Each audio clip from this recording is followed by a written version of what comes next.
오늘의 사연 시작하겠습니다. 남편이 차를 세우자 나는 무작정 차에서 내렸습니다. 남편은 내가 내리자마자 그대로 차를 몰고 내 눈앞에서 흔적도 없이 사라져 버렸습니다. 매정한 놈네가 지랑 결혼한다고나 좋다고 결혼만 해주면 손에 물 한 방울 안 묻히고 살게 해준다는 그 좋은 배경의 남자들 다 뿌리치고 결혼의 조건만 결혼을 하고 나니 내가 우선이 아니라 시댁이 우선이고 그 중에서도 제사가 최우선인 사람이었습니다. 아무리 조상님이라지만 죽은 사람한테 뭐 그렇게 정성을 들이는지 지 마누라인 살아있는 나한테는 이렇게 개똥처럼 대하면서 말입니다. 웃기지도 않습니다. 서울로 올라가면 당장 이혼이라 생각했습니다. 요 놈의 입, 요 놈의 주댕이 나는 손으로 내 입을 찰싹찰싹 때렸습니다. 오밤중에 낯선 도로에 지갑이나 핸드폰도 없이 몸만 내쫓겨 오고 가도 못하는 신세가 된 것입니다. 아무리 화가 나도 이성적으로 내 핸드폰과 지갑이 들어있는 가방을 가지고 내렸어야 했는데 밤새 걸어서 서울까지 가야 하는 건가 생각하니 내 신세가 처량했습니다. 모든 일의 화근은 내 입에서 시작되었습니다.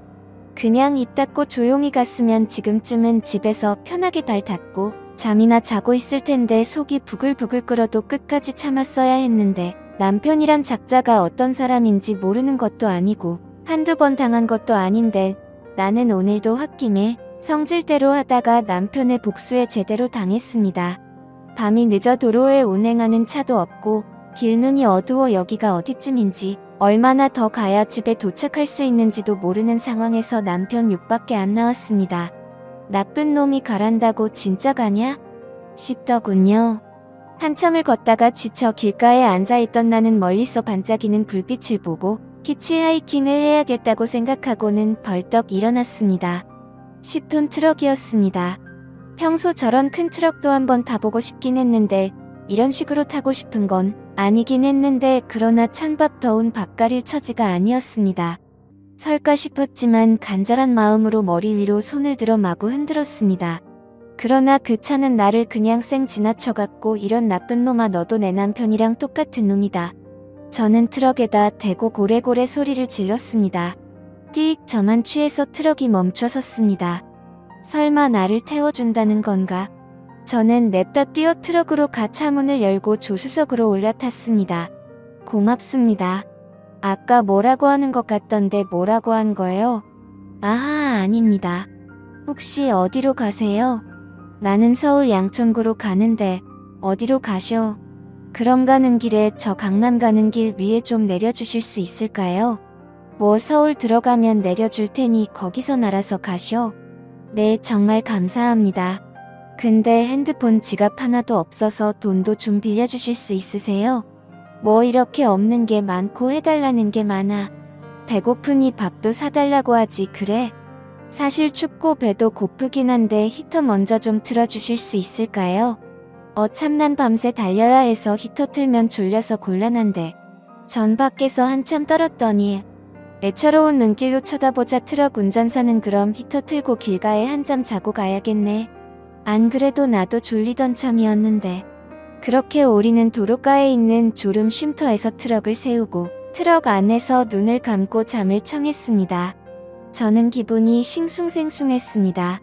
낯설고 좁은 공간에서 외간 남자와 둘이 밀접해 있으니 잠도 오지 않고 가만히 있기가 힘들어 이리 뒤척 저리 뒤척했더니 트럭 운전기사는 실눈을 뜨고 나를 보더니 잠 좀 잡시다 했습니다.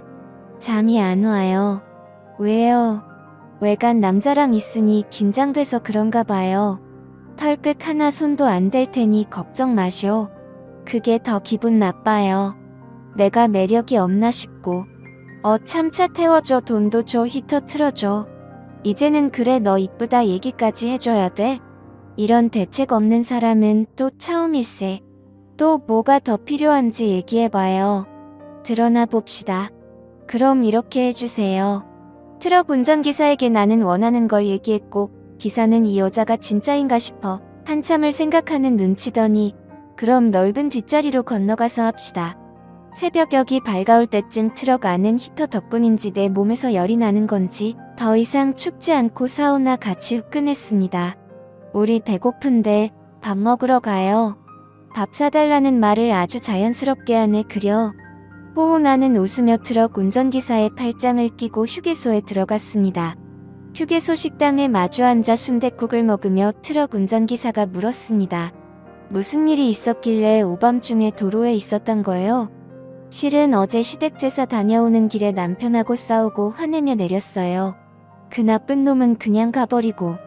이때다 싶어 저는 트럭 운전기사 아저씨에게 자초지종을 설명하기 시작했습니다. 저는 남편과 제사 지내러 시댁인 경주에 내려갔다 서울로 올라오는 길에 차 안에서 신랑에게 싫은 소리를 좀 했습니다. 아무리 종갓집이라도 제사를 한 달에 한 번씩 내려가서 지내는 건 너무 무리 아니야? 내가 집에서 쉬는 것도 아니고 맞벌이하면 적어도 어머니가 장이라도 봐주셔야 하는 거 아니야? 내가 내려가서 요리만 하는 것도 아니고 서울에서 장 봐서 부랴부랴 경주 내려가서 제사상 차렸으면 고생했다 수고했다 한마디라도 해주셔야 하는 거 아니냐고 결혼 전에 미리 얘기했잖아. 우리 집 제사 12번 다달이 있다. 며느리가 너 혼자뿐이니 힘들 텐데 할 수 있겠냐? 못한다고 하면 나도 결혼할 수 없다. 그랬더니 내가 할 수 있다 결혼해달라고 졸라놓고는 이제 와서 누구를 탓해. 그래도 이건 너무하잖아. 시어머니랑 신우 2명 당신까지 모두 도와주면 그렇게 힘들지는 않을 거라면 난 당신 믿고 결혼한 건데 아버님은 당신 데리고 동네 어른들한테 인사시킨다고 데려가 버리고 어머니는 허리 아파서 못한다. 신우들은 여행 갔다. 애 어려서 못 온다. 결국엔 제사상 나 혼자 다 준비하고 차리는 게 한두 번이야. 엄밀히 말하면 나는 당신의 핏줄도 아닌데 내가 왜 그 고생을 해야 하냐고.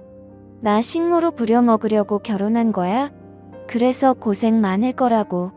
집도 당신 이름으로 사주시고 부모님도 할 만큼 하셨잖아. 받을 만큼 받고는 좋아서 입이 벌어진 게 누군데 이제 와서 못한다고. 누가 보면 몇십 년 혼자 제사상 차린 줄 알겠어. 이제 1년도 안 됐는데. 더러워서 그놈의 집 가져가고 결혼 물러. 난 제사상을 내가 준비한다는 게 불만이 아니라 애초에 약속이랑 다르게 모두 남을 나라하는 당신 포함 시댁 식구들 태도에 불만이라는 거야. 나도 너 이러는 거 질린다. 걸빗하면 결혼 무른다느니 시댁을 우습게 보는 태도며. 이래서 내가 결혼을 안 하려고 했는데. 어린 거 너무 티내지 마라. 차 세워. 나 내릴 거야.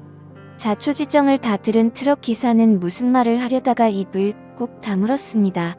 표정을 보아하니 분명 내가 잘못했네 라는 뉘앙스로 한마디 하려다 괜히 참견해서 일 키우고 싶지 않았는지 그냥 그랬구먼 하고 고개만 끄덕이고 말더군요. 분명 이 아저씨는 할 말 안 할 말 구분도 할 줄 알고 역시 연륜이 있으니 사람에 대해 파악하는 것도 빠르고 대처도 잘하는 것 같습니다. 이 아저씨가 뒤로 한 발 물러서니 순간에 제 화를 누그러뜨리는데도 효과가 좋았습니다. 그러니 남편과 달리 부딪히지 않았습니다. 저도 물론 제가 어느 정도 잘못했다는 것도 알고 억지를 부리는 것도 알고 있는데 다 알고 있으면서도 이렇게 물러서니 오히려 제가 좀 멋쩍어지는 느낌이었습니다. 그나저나 저는 아무래도 좋았습니다. 그 아저씨의 외모가 제 이상형과 부합하기도 했고 덕분에 오랜만에 쿵짝 맞는 사람을 만났으니 말입니다. 이런 기회가 흔한 것도 아니고. 혹시 결혼하셨어요? 했지. 애도 벌써 다 커서 집 밥벌이 하는데. 사모님이랑 금술은 좋으세요? 우리 마누라하고는 사별한 지 몇 년 됐어. 살아있을 때는 금술이 좋았지. 그러실 것 같아요. 아내분 그릴 때 어떻게 하세요? 뭐 어쩔 수 있나. 죽은 사람이 살아 돌아올 수 있는 것도 아니고. 외로우시겠다. 그럴 땐 저한테 연락 주세요. 허거 참 이 아가씨가. 아니 아줌마가 당돌하기도 하네. 그래서 싫으세요? 난 단순한 놈이라 골치 아픈 건 싫어. 한 번이면 됐지. 아저씨가 여자를 만나지 않는 건 소중한 재능 낭비라고요. 그리고 우리가 또 어떤 인연이 될지는 모르잖아요. 소중한 인연 계속 이어나가자고요. 혹시 집안에 제사 지내세요? 아니 난 안 지내. 나는 막내라 우리 형님이 알아서 지내지. 형님도 그냥 간단하게 기도만 하시지. 나만 그냥 아내 기일날 아내 좋아했던 것만 몇 개 밥상에다 놓지. 저 어떠세요? 무슨 말이야? 오늘 처음 봤는데 내가 아가씨를 어떻게 알아? 호호 저는 아저씨 너무 좋은데.